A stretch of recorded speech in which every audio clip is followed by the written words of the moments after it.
Welcome to Share Talk, the only podcast where investors come first. Today we have Paul Johnson from Power Metals Resources, which is an AIM-listed company focused on metal exploration and development within Africa. Good day, Paul. How are you?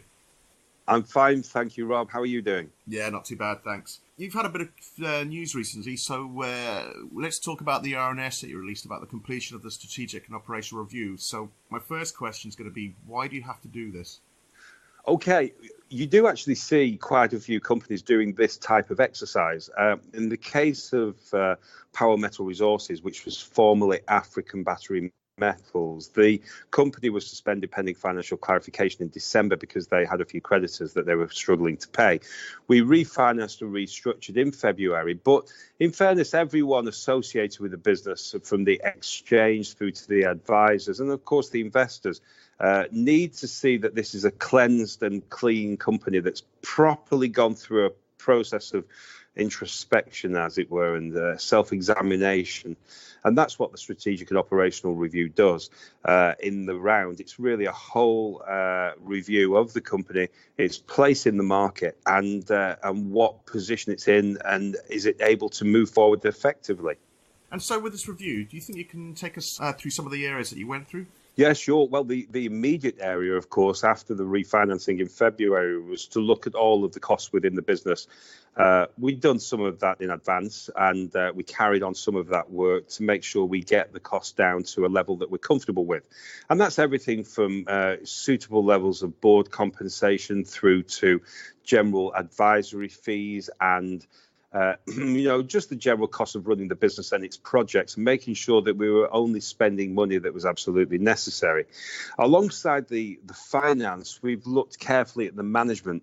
Now, it's a new management team in parts because we brought in two directors, myself and Andrew, but we also were working with two existing non-exec directors. And we have to look at board functionality and how the team is working together and making sure that everything is going according to plan.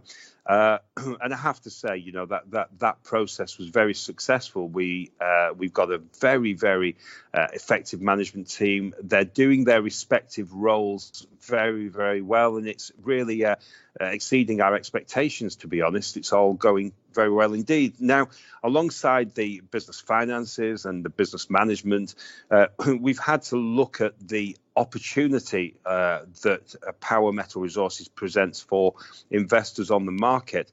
And the key area, of course, in that regard is the project mix that the company has and its ability to take that forward effectively.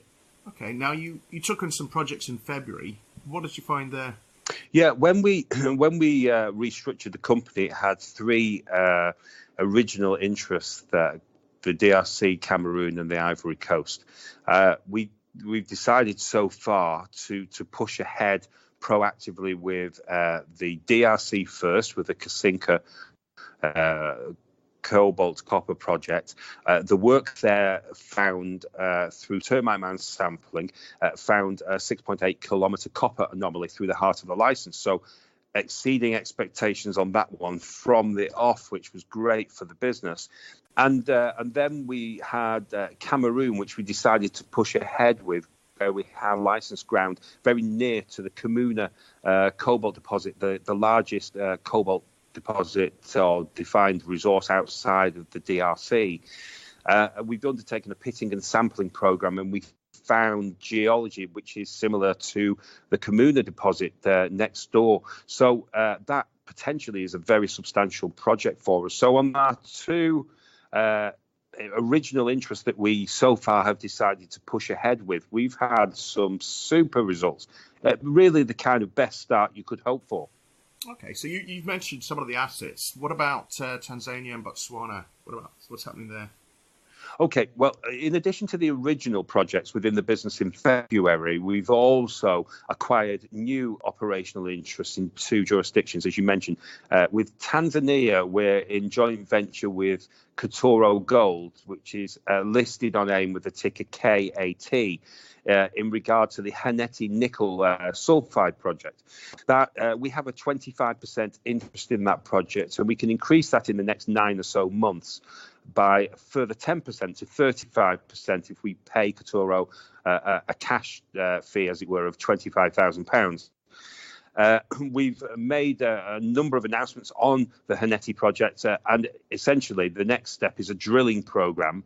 But the results thus far that we've had there have been extremely positive. The work that they did recently has identified an additional target, has consolidated their existing target information, and this is an extremely substantial project where the drilling program is targeting very, very, very significant large-scale nickel sulfide targets. So very exciting for our business to be involved in that.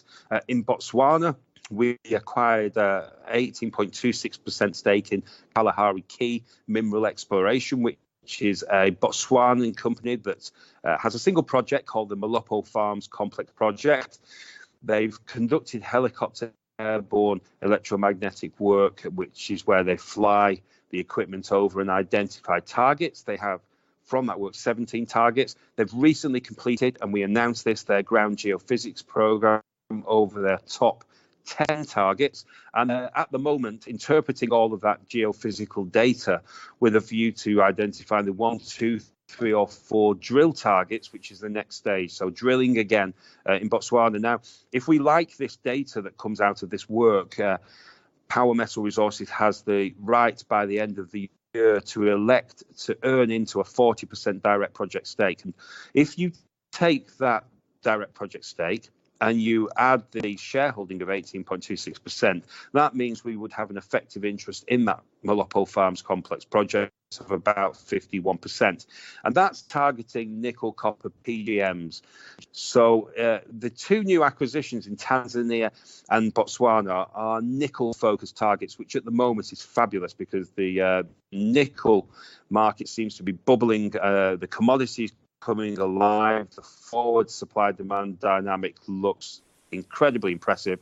So very exciting for us to be involved there. Finally, last question then. Things are a bit difficult in the junior mining space at the moment. Do you have a view on that, Paul? Yeah, I'm a bit of an old timer, I'm afraid now. I got to 50 in July, so I've been investing for most of my life, and in the mining space in the last 10 or 15 years particularly. So I've seen about 4 of these big pullback phases.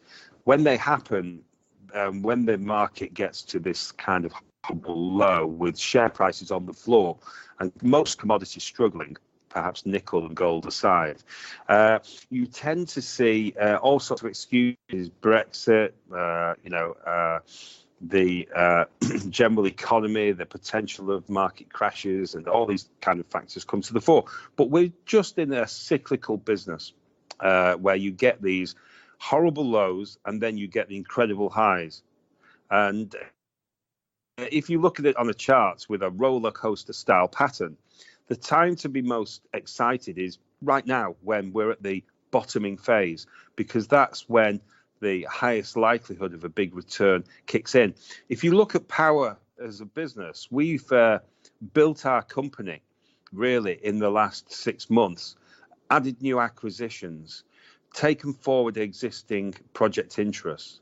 And we've done it in a horrible climate where no one really cares. And it's pretty similar to the Metal Tiger experience in 2014 and 15, when we were doing great things, but everyone was turned off. And then suddenly you find something of real interest, as we did then with Botswana, and everyone gets very excited and your share price goes up by a dozen times and everyone's happy again. So we are in that zone of misery. We're doing incredible work and we're building an incredible portfolio, and we've only been able to do it because of the miserable conditions.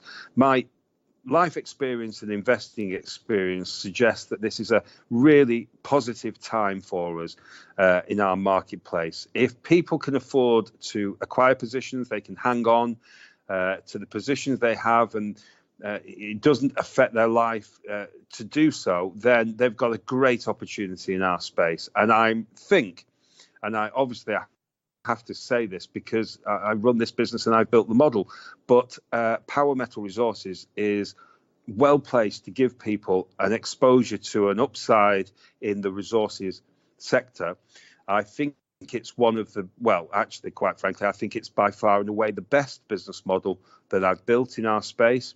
The opportunities are immense. We have 4 operational projects that each could deliver a significant discovery with a fair wind, with mineralization in the ground, and a little bit of good luck and fortune along the way.